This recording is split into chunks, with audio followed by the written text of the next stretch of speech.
Good morning, everybody. Welcome. My name is Reinhard Bütikofer. I'm a member of the European Parliament and a co-chair of the European Green Party. I'm here up on stage with Boeve, who is the executive director of 350.org, and Emmanuelle Cosse, who is the secretary general of Europeangreens.eu Les Verts here in France. We want to welcome you together. It's so great to have all of you here. And on behalf of the European Greens and the Green Group in the European Parliament, it's an honor to host you today together with 350.org. We've been cooperating in preparing this ever since February, when we met in New York and came up with this weird plan. We thought we should help spreading the divestment, the fossil fuel divestment movement that has originated in the United States with people like May and Bill McKibben, spread that to Europe and make sure this really grows strongly as a real global movement. I think it has already grown a lot. I've never seen environmental movement or a climate-related movement that grew that fast and that strongly. So it's really an honor to have had and to still have this cooperation. I want to thank 350.org for this cooperation, and I want to thank all our friends who did take the effort to come over from the United States, in particular Bill McKibben and May, and also Stephen Hines, the president of the Rockefeller Brothers Fund, who you will hear from later in the day. We have a stellar cast of speakers, but we also have an attendance from all over Europe. This is not just a French event here.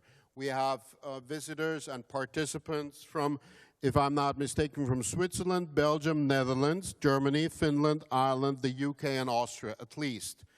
So I think this will be a great common experience, and this is what we really need at this moment.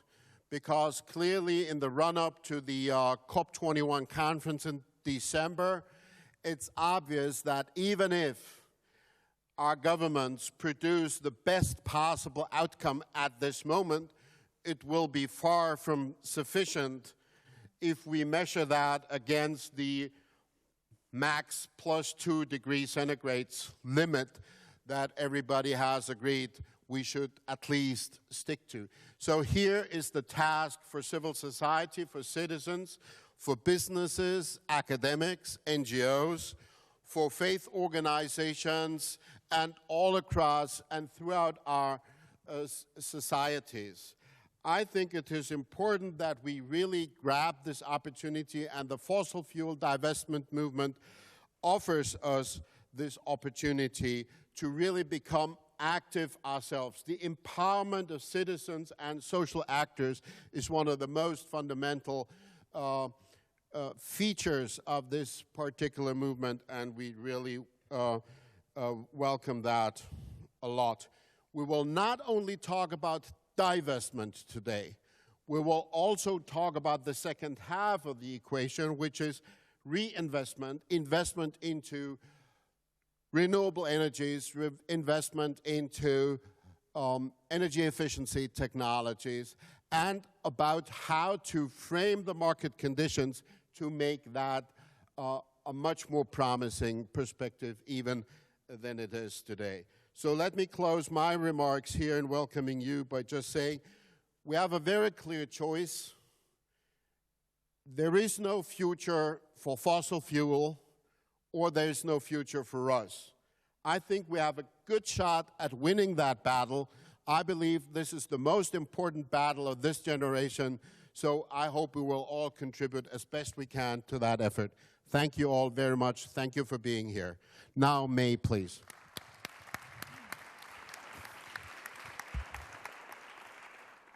Hi, everyone. Bonjour.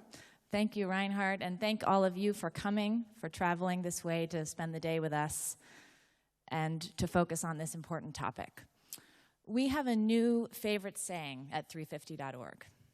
Everything's coming together while everything is falling apart. Right now, we are finally seeing the kind of serious and sustained climate action that we've needed to see for decades. So we ask ourselves, will it be enough to actually matter?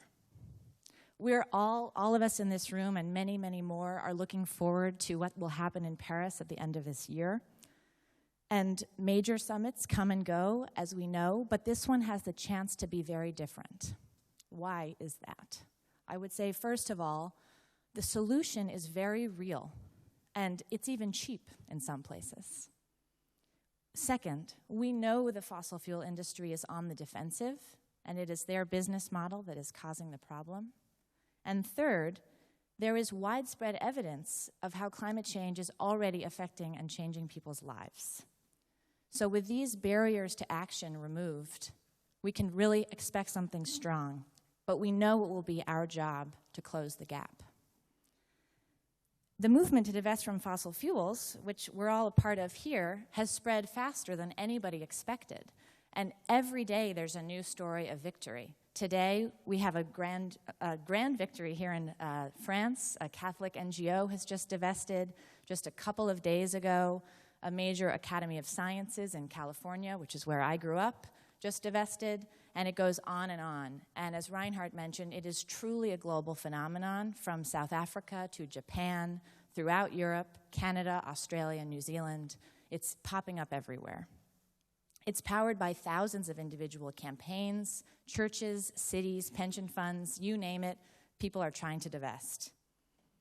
So this day is a chance to explore and hopefully inspire ourselves about all the ways we are already creating the climate shift that we need right now by moving capital from the problem to the solution. But we know that that is not enough. Without international government action, we will not see the level of action we need. And in fact, that is another reason divestment is powerful, because it helps us build political power. It helps us build the pressure we need for governments to finally act.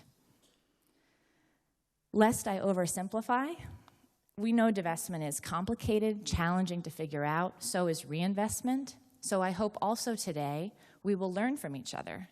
And by learning new stories, new examples, new inspiration, it will help us all be more successful in our efforts. Because we have no choice but to be successful. Many of us were here at COP15 in Copenhagen, and some of you may remember that the youth delegates wore T-shirts that said, "How old will you be in 2050? Does anyone remember those T-shirts from Copenhagen? It seems crazy to think about that now, because even then in Copenhagen, we thought climate change was a problem just for our generation, a future problem. We know now that is absolutely not the case. It is a problem for right now. So let's get to work. Thank you.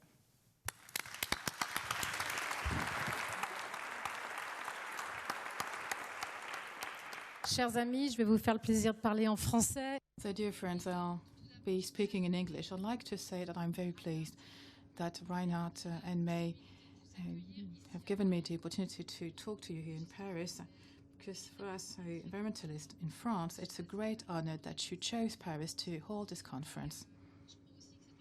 So I'd like to say that it's an important point in time because we are moving towards COP21 in Paris. As you know, in 3 months, we'll know whether we are able to reach an agreement on climate change.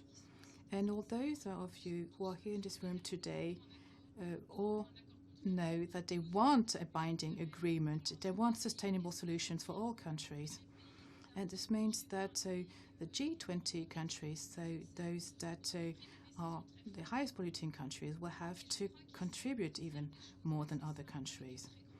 So we have to be very clear. We won't be able to fight climate change if we aren't able to divest from fossil fuels. We need to make sure that we make the right investments, and we need to make sure that we'll build up on this strong movement. So it's important for us, French environmentalists, that you chose Paris to host this conference. And I know that you will be talking about this evening with some French representatives. We want to make sure that France is true to its commitments on fossil fuels. The first of them being the one made by François Hollande 8 months ago, that France will stop providing subsidies to the coal industry. And this is extremely important for our image worldwide and for our foreign policy. And this is a decision made by our French president. But unfortunately, this decision is not being implemented because a French group, Alstom, doesn't want France to divest from its coal business. And I think this is really at the heart of the problem today in those divestment campaigns. Second thing, in the 3 months to come, you're going to hear French representatives say that France has to lead by example, and that this will convince other G20 countries to reach an agreement. But if you want to lead by example, we need to be consistent. And right now, France is not really leading by example as far as the fight against climate change is concerned. So that's the reason why we need everyone to be mobilized. We need to make sure that we work together on this the divestment issue. And we also need to find the right solutions to fund a fight against climate change. We need to find alternative solutions. We have to find the right taxes, for example. And you mentioned one aspect earlier on. In France, we have quite a large number of cities or regions who are working on this divestment issue. We are talking about bank portfolios, for example. This is a major issue for France, and we need to make sure that we go even further, especially at the European level. And I think we won't stop there.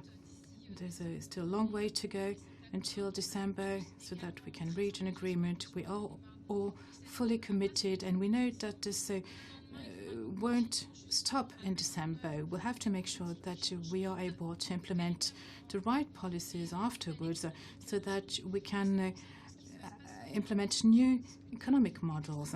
This is the reason why the topics that are going to be discussed today are extremely important, because you represent different cities, you represent different regions, and we need to think about new financial models that are not linked to fossil fuels. We need to invent a world without fossil fuels, a world that has a future. Thank you.